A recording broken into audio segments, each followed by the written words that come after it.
Good morning, everyone, and thanks for the introduction. Yes, that's indeed Vilmos Lorincz. Those of you might wonder where the accent is from. I'm originally from Hungary, and I run the data products business for Lloyd. So what that means in practice is that we look at all the different data assets that the group has, and then we try and figure out how we process and transform that raw material into value-adding outputs for our commercial clients. So that's the job. That's what I do. And then a little bit of context. I'm cautious that this presentation is in London, and many of you may know Lloyd's Banking Group very well. But just briefly, we are the national champion financial services provider for the UK. Our mission is helping Britain prosper.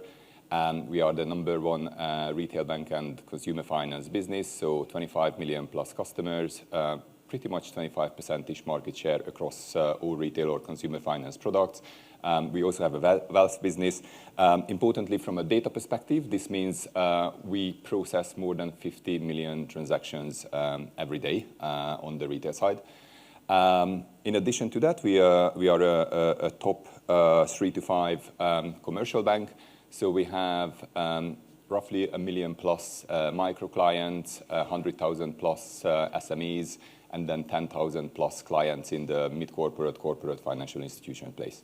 And on top of that, we are also a top 3 to 5 insurer. So that's a full suite financial services large group. And data is absolutely a priority for us. Not just on the internal side, I'll come on to that, but what I do is a full rights frontline business. So we are creating that, we are running that as a P&L line. So it's a set of teams from strategy to delivery to commercialization to marketing, a proper end-to-end business like in any other space. I think the other important context on this one is just about the UK, because the UK has a national data strategy, which is a bit more than a year old. And I'll just call out the top 2 missions, the first 2 missions of that data strategy. The first one is to unlock value from data across the economy. And then the second one is to develop a secure and trusted data regime. So those are 2 very strong messages, pro-growth, but pro-security and privacy at the same time. So that's the context for me. The UK data economy is already the 3rd largest data market in the world. And we are trying to help our clients within that with our products. A little bit on the data opportunity, and I have 2 call-outs here. The one on the left-hand side is really a speed of change point. So if you think about all the organizations you work with, how many of them are trying to do data as a business? This quote here says, in 5 years' time, it will be every other. We work in different environments. Certainly the space I work in, we are far off from that 50%. And it doesn't really matter whether it's going to be 2026 or 2027. It's about direction of travel, the current level. And if we believe that as a shared vision, then we can come up with our own assumption around the pace of change that we're going to see in this space. And then the other call out is really an impact one. So $3.6 trillion by 2030. Sort of that's in between the size of the UK and the German economy, which are number 4 and number 5 in the world. So that is a material difference that is like a 3% percentage point uplift at a global GDP level. Then the next question is like, all right, there seems to be a huge opportunity. Everyone is thinking about it, trying to do something with it. How does it work, right? What are the key components? And there are two key actors in this space. One is what I call the maturing corporate, and the maturing corporate is trying to use more and more technology, more and more sophisticated tech, more and more automated decisioning, and I'm coming on to AI slowly. But then there is the customer on the other side, right? The awakening customer, because that customer, after having enjoyed the benefits of digitization for 10 plus years, now starts to ask questions like, hold on a second, like, how we are doing all this? Like, it's my data that's feeding the system. How do I know what's happening? How can I control it? What do I do with it? And then that thing in the middle is the balancing act. And very importantly, it's not just regulation, right? So we have GDPR here in the UK, that might turn into BPR after the government comes out with that new regime. The EU is doing AI regulation. But on top of regulation, there is one thing that you won't be able to regulate, and very much part of the equation, and that's the ethics piece, which I will also talk about, because part of it is what you do and how you do it. That's regulation, but the ethics piece is really who you are, right? And what sort of things you create, and how does the customer feel about that? And in my view, it's going to be equally, if not more important than the regulatory side. So I'm going to give you a visual stop tour on how we think strategically about both the maturing corporate and the awakening customer, and then I'll get onto the ethics part. The first part of the slide, the right-hand side, the competitive environment, the three things I'm calling out there is really the things that are defining the reality of the maturing corporate. So the data-driven point, what I mean by that is like, you would struggle to find a large company today that would not have data-driven as a board priority. I've been with Lloyd for almost 9 years, and I've seen 4 generations of chief data and analytic officers now. And the role of the job, the scope of the job just completely changed, right? So generation 1 was all about like, it's a risk thing. Let's try and figure out what's the risk, right? The second one was like, it's a data management thing. We need some governance. The second one failed. The third one kind of went about it the same way. Yeah, and we need to do some analytics. And now we have our current chief data officer, and it's about like, how we Google the business, how we integrate data into everything. So huge changes there. AI, I won't talk much about the technology itself. I'm not of a technical background. As you can see, like my talk is more focused on the business impact. I'll leave that to others, but I'll call out a few examples how we use AI. But you can't, no week passes by when there would not be a new report about the use of AI, the growth of AI. It's all there, and I'm sure we're going to see sort of some great use cases in the different streams. And then the third one is the ecosystem piece. And the ecosystem is really about the open banking, open finance, open data trend, which is walled gardens. The age of walled gardens is really over. So when you think data-driven, and do data, AI, ecosystem is the concept, which is how you think and do data when you build things for the future, because that's going to be sort of a hygiene factor competitive requirement to create things that operate and are designed for that environment. The middle one is the existing priorities of the maturing corporate. What most companies do with data is they either try to improve customer experience, competitiveness, push the top line, or take out cost, improve efficiency, improve the bottom line. We do that as well, right? So, for example, I'm just going to give you a few examples here. Customer experience, we use machine learning models, more than 100 different attributes from different systems to identify if a customer is financially vulnerable to be able to treat them appropriately. That's a customer experience use case. On the cost and efficiency side, we have been using, again, machine learning models for quite a few years now to forecast our savings balances, our loans balances, our mortgage balances. And the model outperforms the traditional ones. So it's a business planning use case. It's an internal use case. We also do robotic process automation.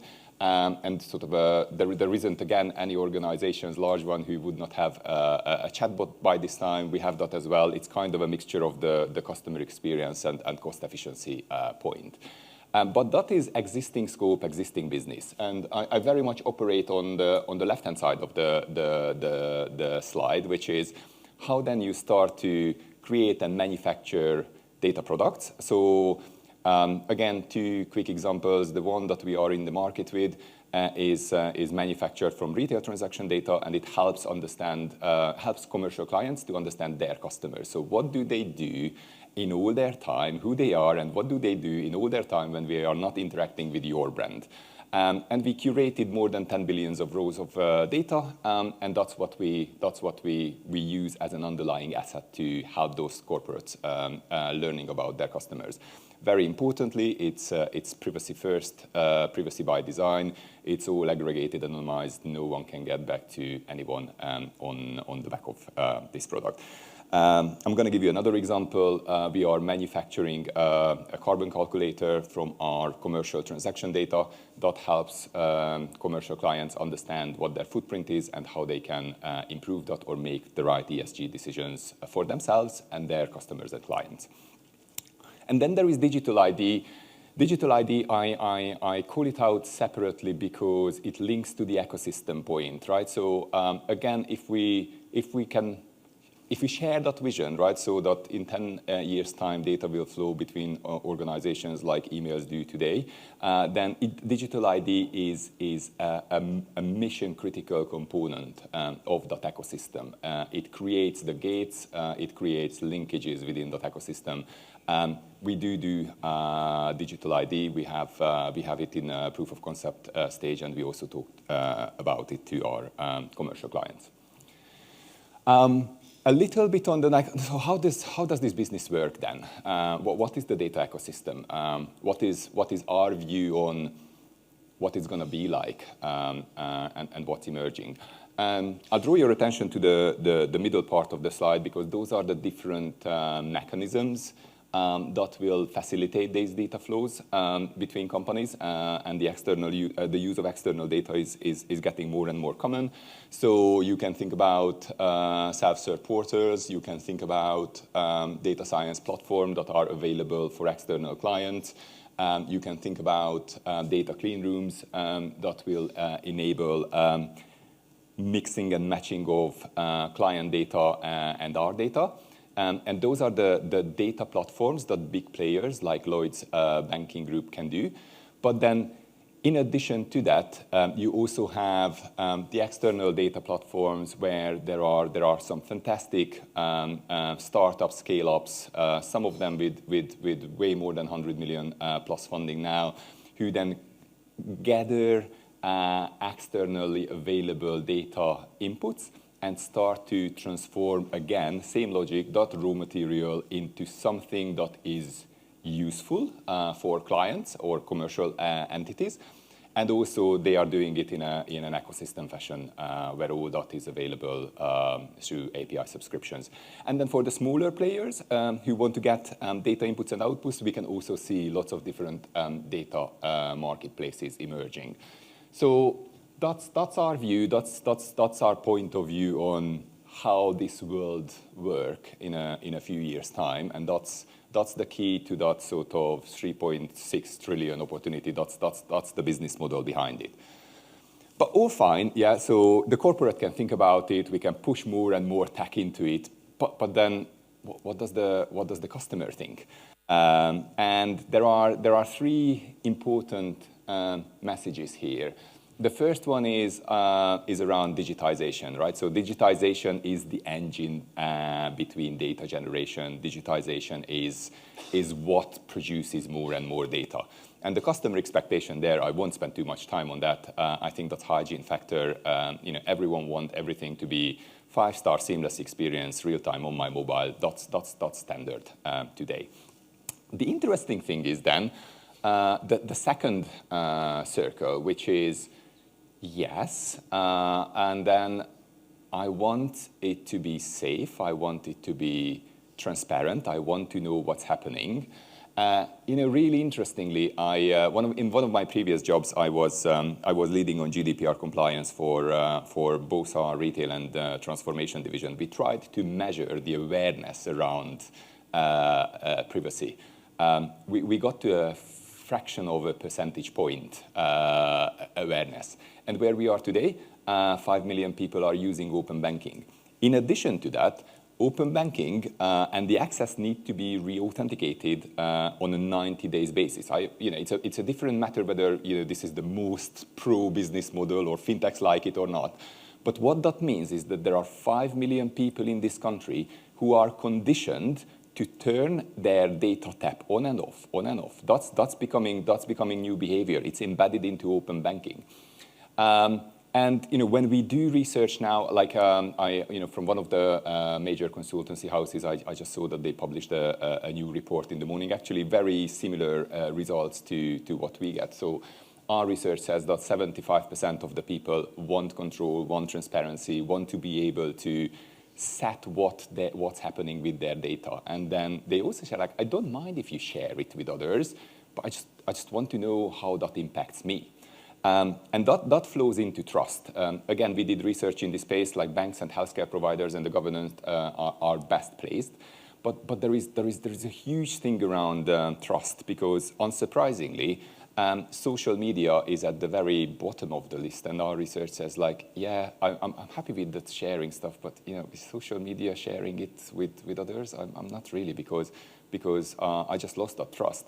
And what that means is, in essence, is no trust, no data, no business in the data economy. So making sure that the customer is aware and comfortable with what you are doing is absolutely mission critical for your business. And then how you do that, right? So this was one of my starting points at the beginning. You can regulate what can be done and what you do, but you can't really regulate who you are. And ethics is about that. Ethics is about what's your purpose with this whole thing? Why are you using this technology? How you want to create value, and how you make sure that it's a fair trade for everyone. We are on a journey, and everyone is on a journey, and this journey has like 3 main stages, steps, and different organizations are at different levels. So the first one is creating principles, corporate values, dotting corporate data. Lloyd's Banking Group, we did that roughly 4 or 5 years ago now. It's absolutely part of what we do. We lead the UK finance working group on that and privacy. But again, I'm well aware that not everyone has the resources that we do. And the work from the likes of the OECD and the IEEE, I also worked with the IEEE on this one, can help you come up with these principles, values of your own, and they are just acting as a North Star. It's very important to have that as a starting point, just to make a statement on who you are and what you want to do. Then the second point is around the robust governance framework. Again, that slide is from the Responsible AI Institute. I'm helping them as a sort of an advisory board member. But I do like a lot what they do, because they took those principles and then they broke it down into different facets, like here are the things that you need to solve with those principles. Here are the things that you need to create your governance frameworks for. And then last but not least, like, fine, okay, so you decide on who you are, you create the framework for it, and then you need to embed it. So we are doing that, sort of, it's part of our change life cycle, and it's part of our product development thinking, it's part of our commercialization, and part of our product management. However, there is a next stage, because more ecosystem, more automated processes, more AI. I think the next step here will be to move on from offline traditional governance to automated governance, and that's clearly next challenge for us as well. And that takes me to the end, really. The three key messages I would like to leave with you is, if you want to be successful, in my view, in using AI and technology, you have to go customer first. How does it work for the customer? Once you made that or got that clear in your head, then push the technology, push it to its limits. It's just technology. Try to get the most out of it. Be experimentative, and then last but not least, very importantly, think ecosystem, and design things that work in an ecosystem, because that will make you successful in the long term. And that's pretty much it from me. Thank you, and happy to take any questions.